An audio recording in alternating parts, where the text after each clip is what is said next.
Welcome to Decision Vision, a podcast series focusing on critical business decisions. Brought to you by Brady Ware & Company. Brady Ware is a regional, full-service accounting and advisory firm that helps businesses and entrepreneurs make visions a reality. And welcome to Decision Vision, a podcast giving you, the listener, clear vision to make great decisions. In each episode, we discuss the process of decision-making on a different topic from the business owner's or executive's perspective. We aren't necessarily telling you what to do, but we can put you in a position to make an informed decision on your own and understand when you might need help along the way. My name is Mike Blake, and I'm your host for today's program. I'm a director at Brady Ware & Company, a full-service accounting firm based in Dayton, Ohio, with offices in Dayton, Columbus, Ohio, Richmond, Indiana, and Alpharetta, Georgia, which is where we are recording today. Brady Ware is sponsoring this podcast. If you like this podcast, please subscribe on your favorite podcast aggregator, and please consider leaving a review of the podcast as well. So today we're going to talk about adjusting your prices, and this show is going to be published shortly after the secular New Year. So for those of you who celebrate Christmas, I'll wish you a Merry Christmas after the fact, and those of you who celebrate the Catholic Protestant New Year, Happy New Year to you. If you are a Kwanzaa celebrant, I will wish you a happy Kwanzaa in arrears as well, and happy Hanukkah. This will probably come out, I guess, a few days after the last evening of Hanukkah. And if you're an atheist and don't believe any of this, I'll just wish that you have a nice day. But anyway, we wanted to make sure that this particular program started off the new year because it's a topic that that I think most business people are thinking about revisiting, and if you're not, you probably should. And that is the topic of pricing. Pricing, I think, is one of the hardest things to get right, particularly but not limited to professional services. Figuring out the price that you need to charge your clients, your customers, is a challenge. And it's a challenge as much as anything because the market is not very transparent.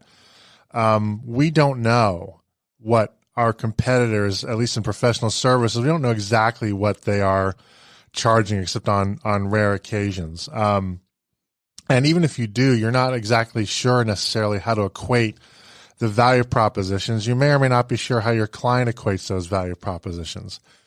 And because pricing is so difficult, it is important, I think, to revisit that on a regular basis, at least every year, because that way, if you're getting it wrong, you only have to live with the mistake for about a year or so. And on the other hand, if you're getting it right, great. You revisit it, you think about it for 5 minutes, I'm good, and you move on.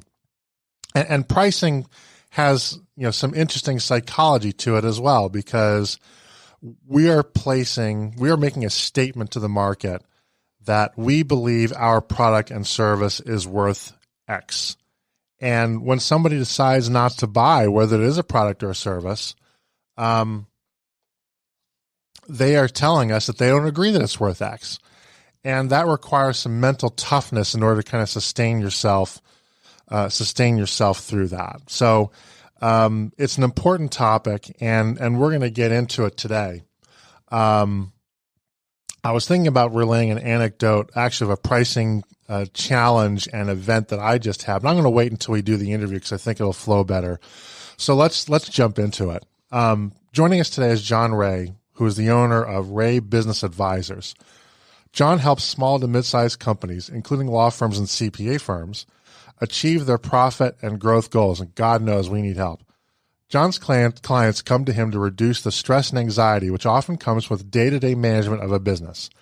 John works with businesses to enhance their pricing strategies and make more money. John also relieves the burden of accounting and bookkeeping and improves business processes. John holds a Bachelor of Arts from Vanderbilt University, a school with a terrific baseball program, an okay basketball program, and a football program that's lousy in the SEC, but probably as good in almost any other conference. The longest bear market in history. The longest bear market in history. Although Tennessee may be giving them a run for their money now, interestingly enough, with honors in English and economics. John is also a studio partner for Business RadioX, voice of the Fortune 500,000, and produces this Decision Vision podcast. He helps business owners plan, produce, and promote their own radio shows and podcasts. And I can tell you that we've been very happy with John's service and the impact that we've had and had the opportunity to make in the marketplace and sharing our knowledge. So, as an aside, maybe we'll probably do a show on this. Should I do a podcast? I can tell you that for us, it's been a successful activity and one that's been well worth doing. We're going to continue doing it for a while. So if you're hoping we would go away, sorry. John is very active in the North Fulton community. He sits on the board of the Greater North Fulton Chamber of Commerce and serves in a variety of capacities, including the Chairman's Circle, member of the Finance Committee, and co-chair of the Awards Committee. John was named the 2018 Harry Rucker Jr. Volunteer of the Year by the Greater North Fulton Chamber of Commerce. John, welcome to the program. Great to be here. Great to be on the other side of the mic. Yeah. So I know you've been chomping at the bit to sort of jump in here, but I have to ask you, do you know who Harry Rucker Jr. is and why the award is named for him? I have no clue. Okay. I Googled him, but I couldn't find him. That's an honest man right there. So I guess he was so generous he wanted all of his volunteer activities to go anonymously. So there you have it. Yep. So let's jump into this. I mean, why are we talking about this? You make a living off of helping companies figure out their pricing and correct their pricing. Why is it so hard?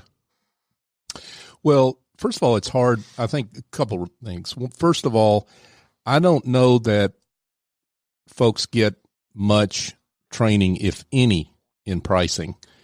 And that's really odd because of what an impact pricing has on the bottom line. So studies from folks like McKinsey show that pricing has the biggest variable impact on the bottom line of a business. This is an accounting fact. So it's more than cutting expenses. It's more than let's do a better job with marketing or converting leads or what have you. So pricing's got the biggest impact whatsoever. Yet business schools, the last stat I saw shows that only less than 10% of business schools out there actually have a course, just one course, on pricing. So we put entrepreneurs out there into the marketplace, get them going, and they're good at customer discovery, and they're good at a lot of things that have to do with the business. And if they're not, they can go easily get those skills, outsourced to receive those skills. But pricing is always a problem because of this lack of training and education that they have once they start a company. Yeah, and it's interesting, going back to my own MBA experience, which was a very long time ago. My diploma is on a cave painting in France someplace. But we learned almost nothing about pricing. The only time I remember it ever really coming up in a rigorous way was we did a marketing simulation. And we had to do pricing, and that was fine as far as it went, right? But sure. There's a limit to that. And I mean, I think you're so right. In one respect, price is the easiest thing to change about your business, right? You can just decide to do it. Sure. Now, you may not do it correctly, but you can do it almost instantaneously, right? Whether it's just changing the number you put on your engagement letters or going around with a price gun. Right. It's fairly easy to change. In your experience, when people or businesses misprice their offerings, do they tend to overprice or underprice them? Underpriced. So, and I'm an example of this, I have to say. I mean, I got passionate about this because you're going to testify, aren't you? Yes, I am. I'm going to confess right here. If anybody's listening, I'm confessing. So, no, I mean, it's you underprice what you do, particularly as you said in the intro in professional services, because we have in professional services, we price ourselves. And there's these voices that speak to us that sit on our shoulder and whisper in our ear that says, oh, that person's not going to pay that much, that company's talking to other people or what have you. And, you need to knock a little bit off of that. That's not going to work. And we talk ourselves out of the way we should price. I think there's a misconception also that if you lower your price, you'll get more business. And actually the opposite is sometimes true, because price is an indication of quality. And I could relate a lot of anecdotes about how increasing prices actually increase sales, because suddenly that the customer base that product or service was aimed at saw a lot more quality in what they were being presented than they had previously. So price is a signal, and it's actually a marketing signal. There was a great episode on Frasier where Frasier and Niles were talking about, I think it was some sort of massage therapist or something, and they were bragging, and they basically bragged in terms of the hourly rate, right? So Right. Niles was saying, my massage therapist is $500 an hour. Frasier comes and says, mine's $1,000 an hour. And Niles goes, she sounds fantastic. That's right. And I remember earlier in my career, one of the services we provide is something called a fairness opinion, which is an appraisal of a business where we have some fiduciary responsibility attached to it. So there's liability, so we tend to charge more. It's the first one I ever did. Maybe the second one I ever did, but for a very friendly client. Mm-hmm. And I want to make sure I got the business. I underpriced it. Mm. I got the business, but my client told me after the fact, he said, look, I appreciate the price, but I got to tell you, almost didn't get the work because your bid was so much lower than everybody else's. We were concerned, or the board was concerned, that you actually knew what you were doing and you could put the requisite time and effort into this exercise. And I had to go to bat for you and say, no, he knows what he's doing in valuation. He just doesn't know anything about pricing. I said, thanks. Right. Right. Yeah. But, we rarely get insight into that process, but I can tell you that, A, I left about $35,000 on the table, no doubt, a minimum. And B, I nearly got nothing because I was so good at negotiating with myself that I almost negotiated myself right out of that business. Well, and we've all looked at something and said that's too good to be true in terms of the price. It's there's something wrong, and but we rarely take that sentiment and turn it around on our own product or service, right? I mean, so I think that's that's what you're getting at, and it makes tons of sense. And I have never seen anybody, and if you're out there, please write in and let us know, and we'll stand corrected. But I've never seen a business start out by overpricing. We have no email for you to write in, by the way. We're trying to fix that, but write in sort of metaphorically. That's right. Or John will give you his email at the end of this podcast, so you can write into there. I guess. There you go. So is pricing as simple, or should it just be simple? Are we overthinking it? Should pricing just be simple as, here's what it costs me to deliver this product or service. Here's the amount I want of profit I want to make off of it. Well, certainly your revenues have to exceed your costs. So let's just start with that. So let's make the accountants happy, and we're going to agree to that.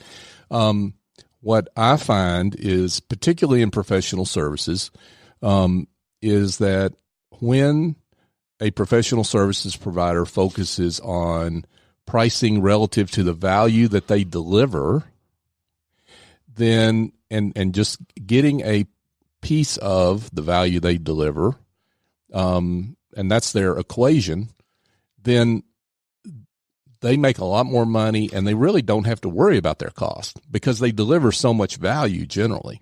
So sure, it's important to have a profitable business, but that's not really what we're talking about here in getting our pricing right for professional services providers. It's really about getting a piece of the value that you provide such that you can have a more focused business working with the best clients and not be so stressed, really running a business where you've got a bunch of clients where you really don't want to service a bunch of them, right? Yeah. 20 or 30% of them you really don't want, but you've got them simply because you're getting the revenue out of them, but they're very low margin clients. And that's where we get back into podcast number 2. Should I fire my client? That's right. My favorite of the series so far.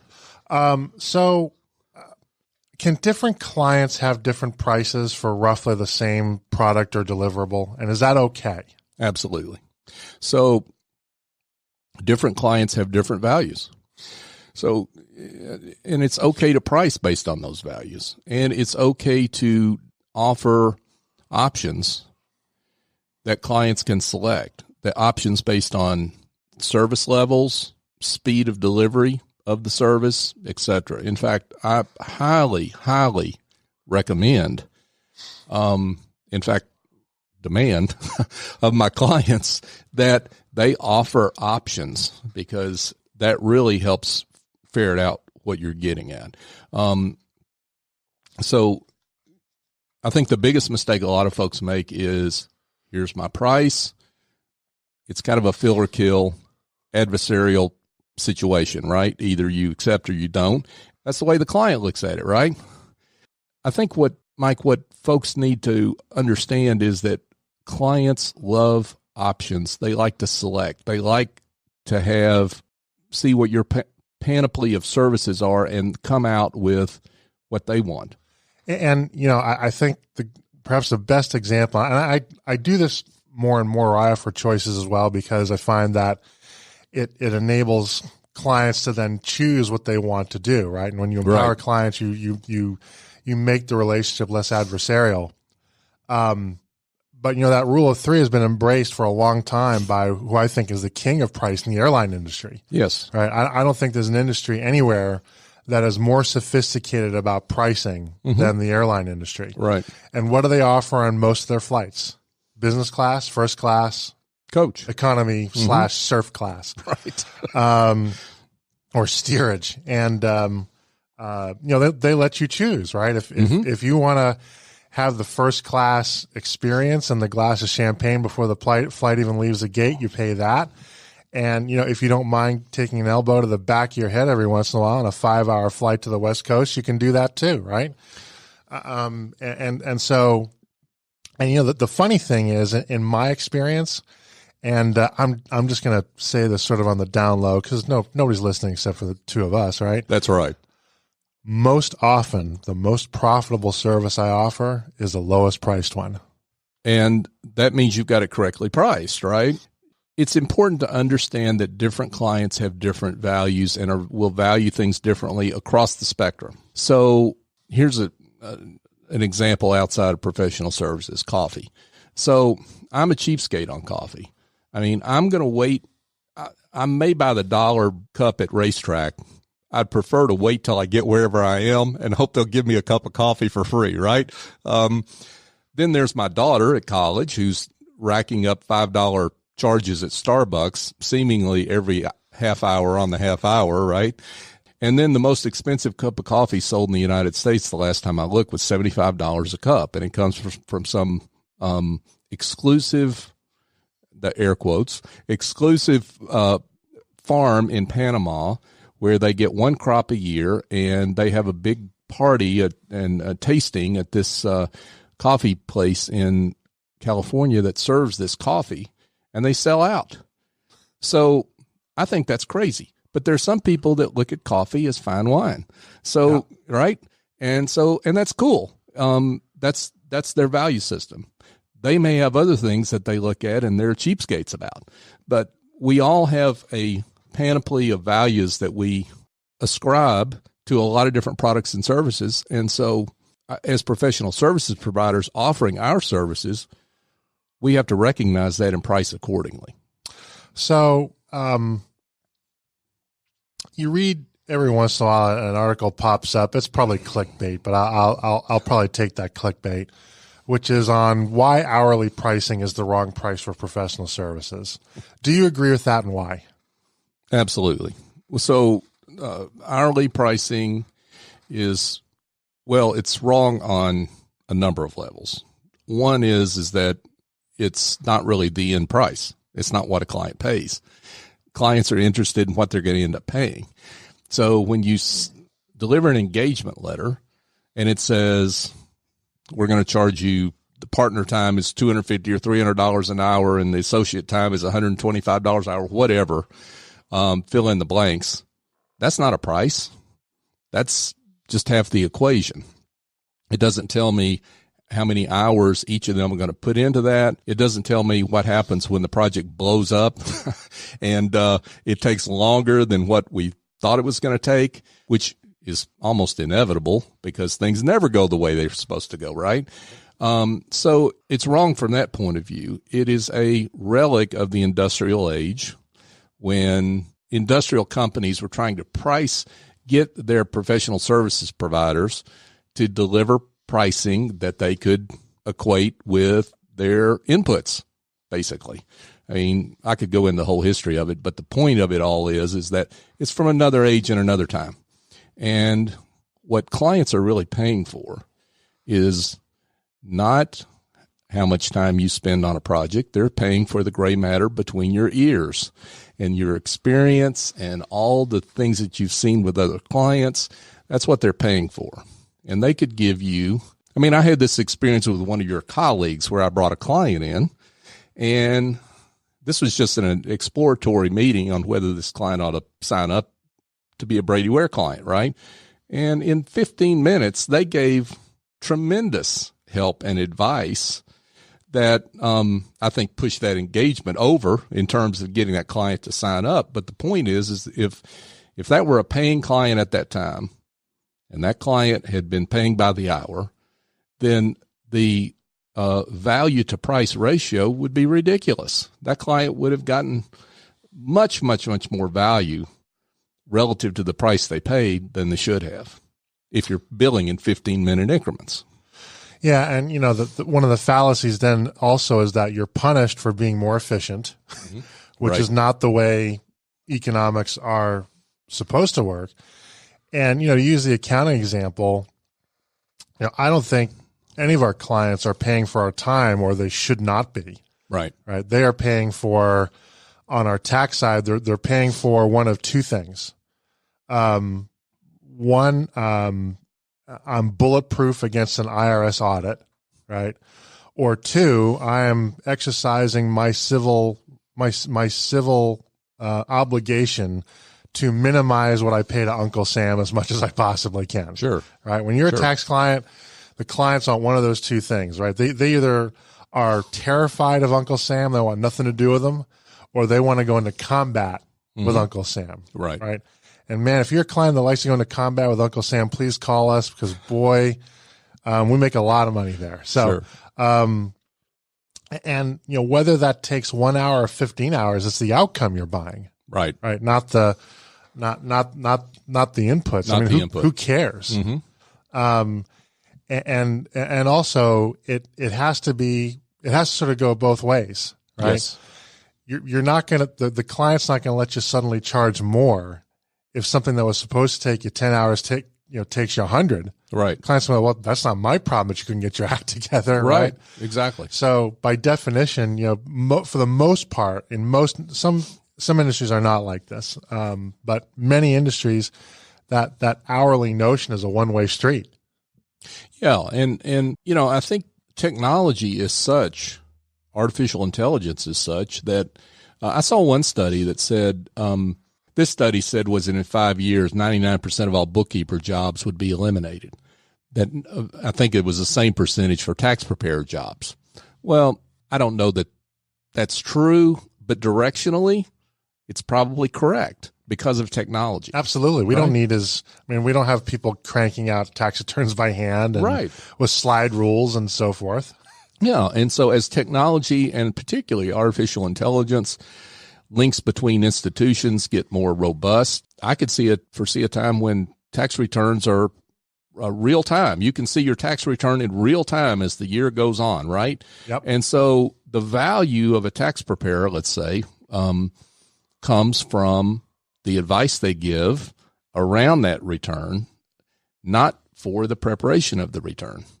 And so, as you say, if you're pricing by the hour based solely on preparation of a return, your business is headed straight down over the next few years. Yeah. Period. The pig is in the python, shall we say. Yep. So, how do you help your clients respond when they have their own customer, client, or prospect that pushes back on price? You know, you're charging me too much. I don't want to pay that. What are some of the approaches that you advocate to engage in that conversation? What I tell folks is that if you get that response, to a proposal, typically you've not had a great value conversation, because the client's comparing that price or those prices relative to something other than the value that you're providing. So you've not done a really good job at marketing your value to that client or getting that client to understand that value. And you don't have a good sense of where their values are. And again, it's kind of interesting. I'll give you an example of this. I had a client who I was having a exploratory meeting with, and, it was going well, and he was almost downplaying what he really needed until his wife came in the room. And she was talking about how screwed up he was and how they needed to get their financial act together, and their books were a mess, and she was sick of it. And it occurred to me at that point that this man's value was getting his wife off his back. That had nothing to do with the services that I may have been providing, really, in terms of the way he looked at value. So the point is, if I had never had an in-depth discovery session with him, I wouldn't have understood that value, and I might have priced my services a lot differently, and he might have given me the "it's too expensive" response, right?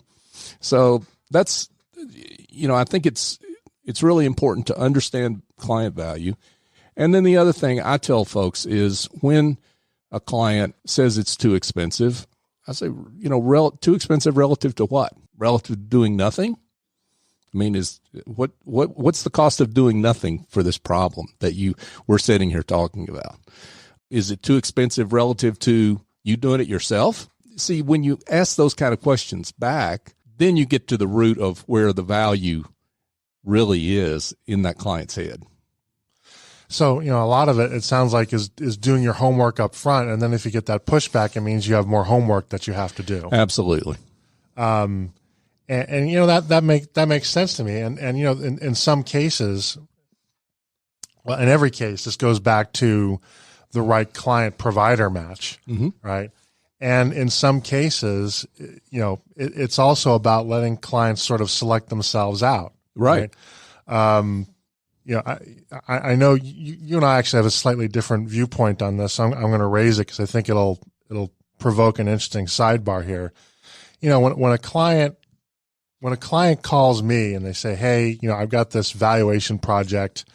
Here are the basic parameters. What do you think it'll cost?"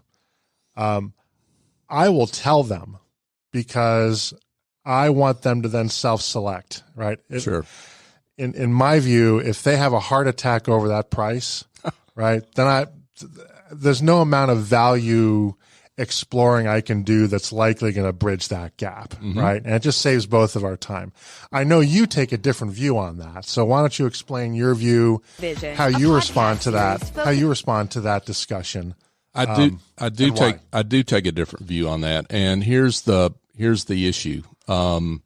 I look at it and I say to a client, look, I'm not sure we're a great fit, because what I'm sensing here is that you're looking for a transaction, because that's your first question, is what the price is.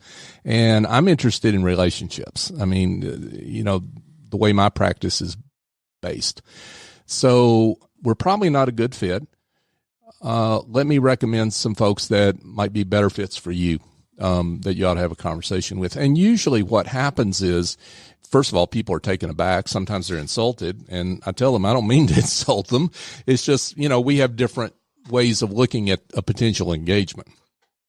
And I'm not offended when they start with that question. As a matter of fact, I'm happy, because they've told me that they're very price sensitive, and it's probably a client I don't want. Yeah, absolutely. Right? So they've done me a favor. So that's the way I typically respond. Now, what I would say to you is, if you're going to respond to a price, I think the first price you should name is the absolute highest price you can come up with. So I don't know what your engagements cost, but let's just make this up. Okay. So, let's say the biggest engagement you could ever imagine having is, $150,000. The way I would respond is, hey, our engagements could range from 3 to 500,000. Do you see what I just did? Right. Right? On down. So tell me what we're talking about, and then I can quote you a more accurate figure. And so then it adjusts that conversation back around to where it needs to be. So let's talk a little bit then about negotiating price. How do you do that, right? You can't do business without some sort of negotiation, and people will haggle over prices for where they can for things like cars and professional services. What are some tips you can offer to people that maybe aren't all that comfortable haggling over price? So a couple things. I really think it's important. This is where options come in. If you offer folks options, the good, better, best model, then it really gets into negotiating around service levels, or it should, not price. So that's what I highly recommend is take your services and break them down into a good, better, best and price around that. And then the negotiation is about how we're going to engage. It's not, first of all, yes or no, and it should not be around price. The levels of negotiation should be what services we're going to include or take out, depending on which option, either good, better, or best, you're interested in. Now, I think also, well, actually, let me touch on one thing here, because one implicit assumption we've had throughout this entire discussion is that you as a provider or as a producer don't want to compete on price. Right. But there are some businesses in which the thesis of competing on price is exactly your value proposition, right? Mm-hmm. And there's nothing wrong with that as long as that's sort of the strategy that you're embarking on, and you drive your business in that direction, right? Sure. Just as you mentioned, you'll tell a prospect that leads off with price that, here are maybe providers that are a better fit because price is sort of the start of their value proposition. I have those in my world as well. Sure. So there's nothing wrong with that. Where you can run askew from that is if you don't want price to be the lead of your value proposition, and then you get sucked into the trap of next thing you know, you're negotiating on price and not on value. Yes. So I just had this happen. I posted this on my LinkedIn profile last week, and actually gets the post that got me the most engagement all year. So people felt my pain, and I basically said, I'm never going to do this again, which means I'll probably screw it up in a couple of months. But you're going to tell the story, right? I'm going to tell the story. Okay, good, so, good. And the story is that I was asked to bid on a project where I had a relationship with the company, but not the executives. They had some turnover. But we'd done some work with them before. So what we were going to do was effectively an update, not a de novo valuation exercise.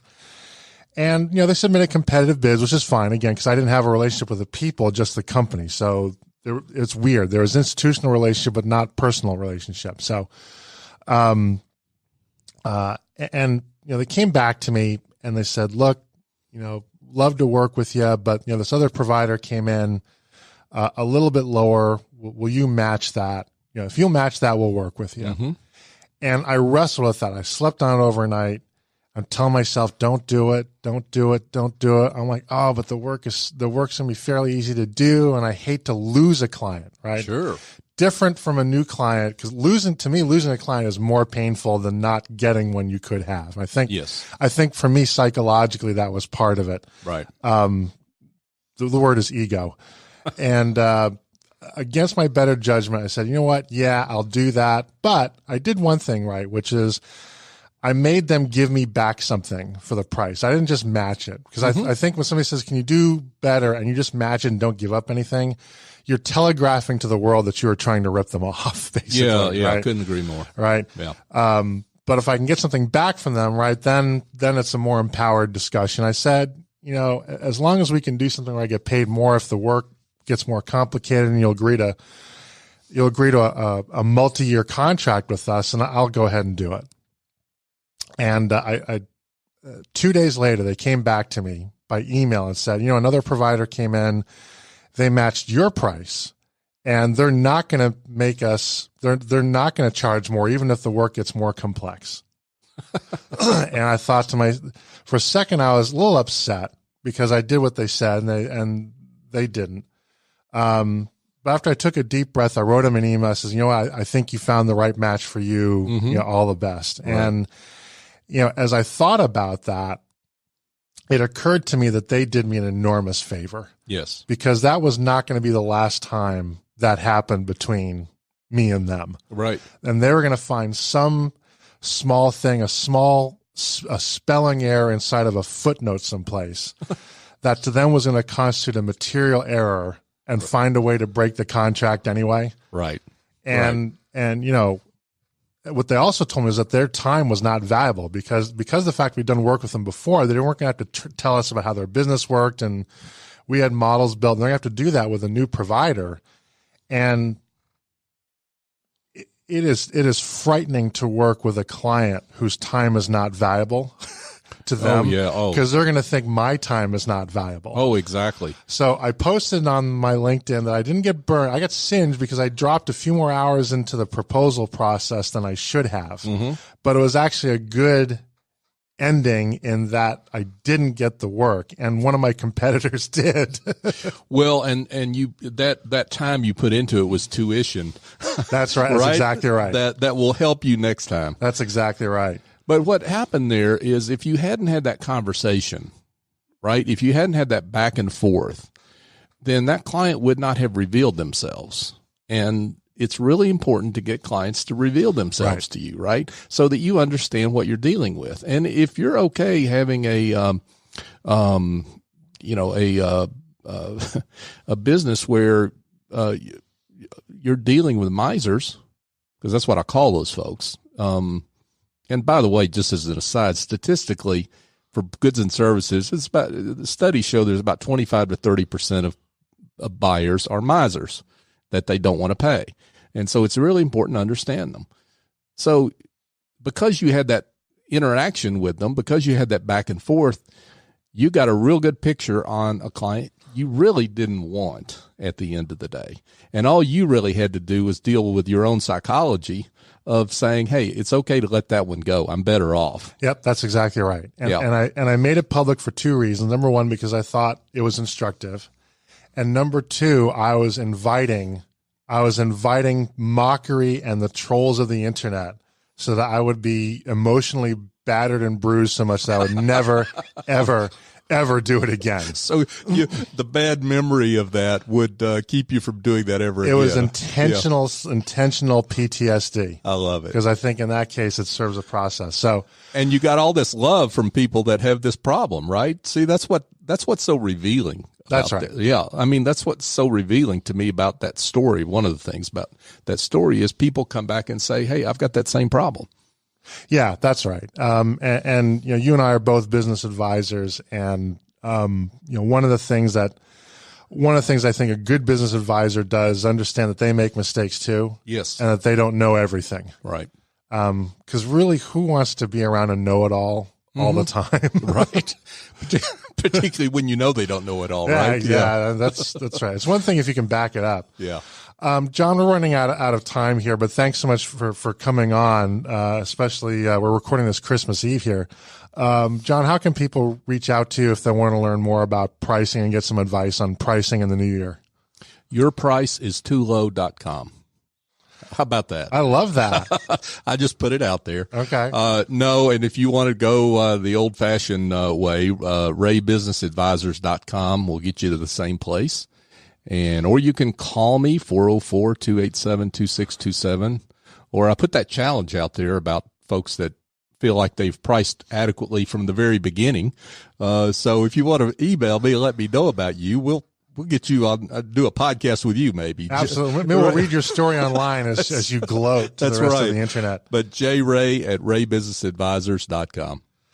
So that's going to wrap it up for today's program. I'd like to thank John Ray so much for joining us and sharing his expertise with us. We'll be exploring a new topic each week, so please tune in so that when you're faced with your next executive decision, you have clear vision when making it. If you enjoy these podcasts, please consider leaving a review with your favorite podcast aggregator. It helps people find us that we can help them. Once again, this is Mike Blake, our sponsor is Brady Ware & Company, and this has been the Decision Vision Podcast.